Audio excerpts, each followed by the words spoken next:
todas las puertas, alto, siempre y cuando el hombre sea actor y espectador de la propia existencia, cosa que nuestros políticos no lo son.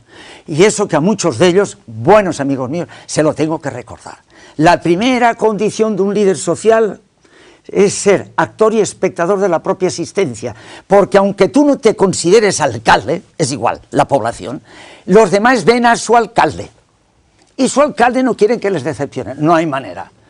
No hay manera, señor Justo Molinero.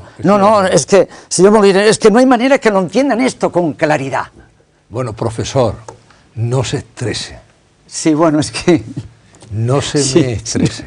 No estoy estresado, es que me apasiona lo mío, me apasiona mucho lo mío, porque veo que si el hombre tiene conciencia de esto, se le abrían muchas puertas, ¿no? Y se creen que todo lo tienen porque es titular con esto, la carrera, la esto, lo otro. No. Y claro, la sociedad vive de títulos. Yo no me quejo de la vida porque he tenido tanto de la vida, me ha dado tanto, entre otras cosas, que pueda estar al lado de usted, que nunca me imaginé yo que le llegaría un día a conocer, ¿no? Esto me ha venido de la vida. A mí no me hablo de usted. Pero es que me ha venido de la vida, ¿no? Y claro, entonces, como le iba diciendo, ¿no? ¿Cómo es posible que no conciencien esto la gente?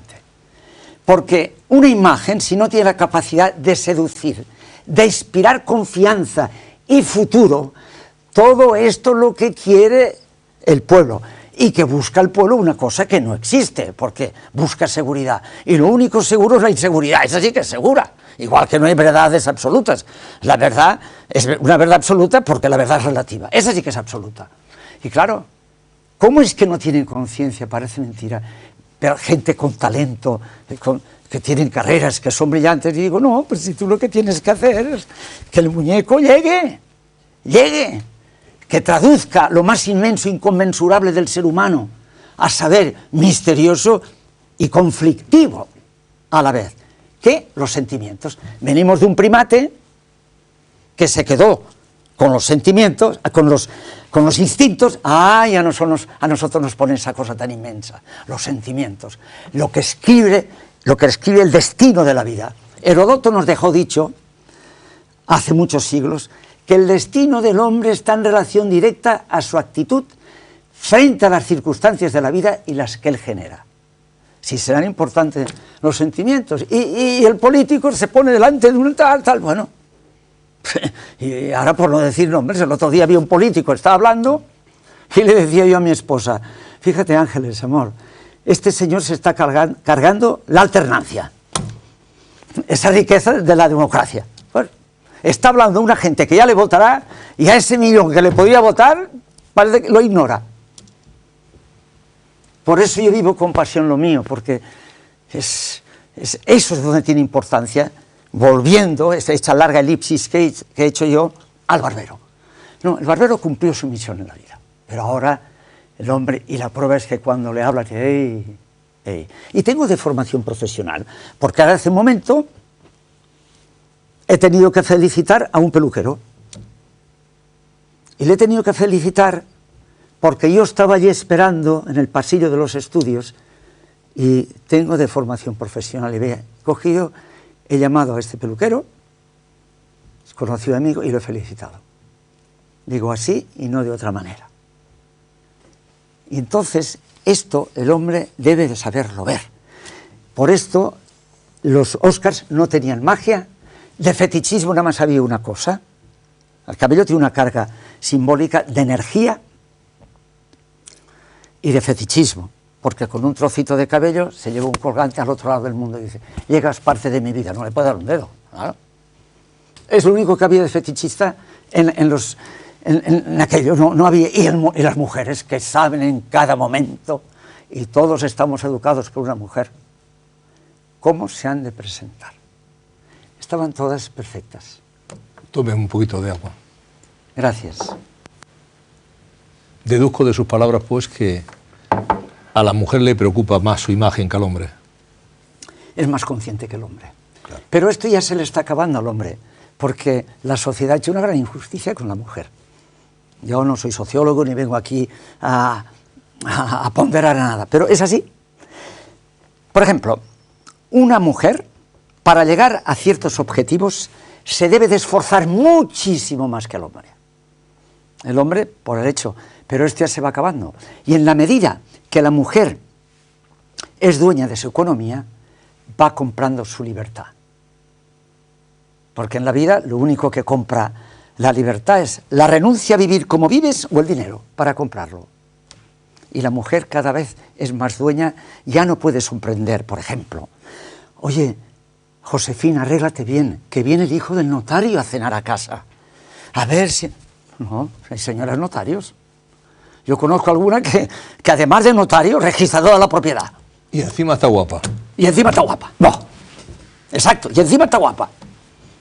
O sea que la mujer se está incorporando cada vez más a la sociedad y es más protagonista de su vida, que en un libro mío que titulo yo hacia la solución, ya lo he citado, no, Nueva visión de la peluquería masculina, digo, el nuestro es el siglo de las mujeres, claro, el siglo XX. Y está escrito, un libro y agotado de la editorial Gustavo Gili. Y explico el porqué. Y digo, porque, entre otras cosas, porque ocupa lugares en la sociedad que antes le pertenecían exclusivamente al hombre. Y ha demostrado que puede regir empresas, y ha demostrado que puede regir países. ¿Pero qué pasa con la mujer? ¿Pero es la mujer un ser humano? Pero, bueno, yo no voy a pronosticar. Y claro, por eso es la gran revelación hoy en día, la gran revolución en el mundo de la mujer. Usted es que es una persona muy anticipada a su época. Muchas gracias, no lo sé. Y no sé si podríamos comparar su peluquería con un confesionario. Pues mire usted, ya que me dice esto, le diré que a veces siento miedo de mí mismo, y como yo trabajo en cabinas donde la cabina va a estar estéril, porque es blanca toda, un espejo, una rosa de Baccarat, por lo que simboliza la rosa, no es el símbolo de la belleza, no, pero simboliza belleza. El individuo con su realidad física allí delante, yo detrás, analizándolo, haciendo una lectura, porque un especialista en imagen personal y expresividad corporal hace muchas lecturas del ser humano. Y, claro, me asusto de las cosas que a mí me han contado al pie del sillón. Hasta el extremo que, como hago simultáneas, mi querido amigo el poeta Brossa me decía: és l'únic barber que he vist que fa simultànies. Sembles un jugador d'escaig, deia. Porque voy de un sitio al otro. Y me dice, de una cabina a la otra. Dice, oye, te quiero decir una cosa, pero sobre todo no lo digas a nadie. Bueno, esto ya es una incoherencia, porque cuando quieras que una cosa no se diga a nadie, no la digas a nadie. Pero no es así. Bueno, pero usted es peluquero, no portera. Sí, claro. No, vale. No, claro. Sí, pero me asusto. Pues entonces me voy a la otra cabina, digo un momento, y regreso, y sigo con la... Pero ya no, hasta ver... No, insisten. Oye, y entonces digo, es que me interesa tu opinión. Bueno, pues venga, dímelo. Y a veces te quedas, pero ¿cómo es posible que esta persona me diga a mí esto? Así, pero así, ¿eh? Es como un mandamiento de la ley de Dios, decir los pecados al peluquero y cumplir la penitencia que te eche. A ver, los pecados al peluquero y cumplir la penitencia. Tiene usted que venir. Qué bueno. Muy bueno, muy ocurrente además, ¿eh? Por eso yo digo, en mi primer libro, Nueva visión de la peluquería, ya digo, a ver qué día dejan las barbarías de ser el mentidero.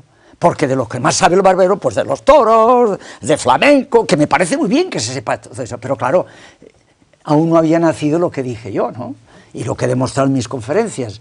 Y perdón, que presento mis excusas, porque me verán la gente, yo no me creo nada. Lo que pasa que vivo con pasión mi oficio, porque ¿sabéis lo que representa ver en los ojos una persona cuando no hay nada que, entre las cosas más terapéuticas para el espíritu humano, lo más terapéutico, es descubrir una propia imagen de sí mismo? Y cuando ves que lo consigues, que se lo argumentas, y son cosas fugaces, los ojos lo dicen como, ¿eh? Los ojos son el conductor del cerebro, porque el cerebro, como dice mi buen amigo y el sabio Eduardo Punset, está aquí dentro a oscuras. Los ojos se lo dice todo. Y ves que hay una espurna en los ojos y le brilla. Yo me digo, Iranzo, misión cumplida, a continuar sobre la marcha. Por eso lo vivo con pasión esto. Y más teniendo en cuenta, señor Iranzo, que nosotros no somos como nos vemos en el espejo.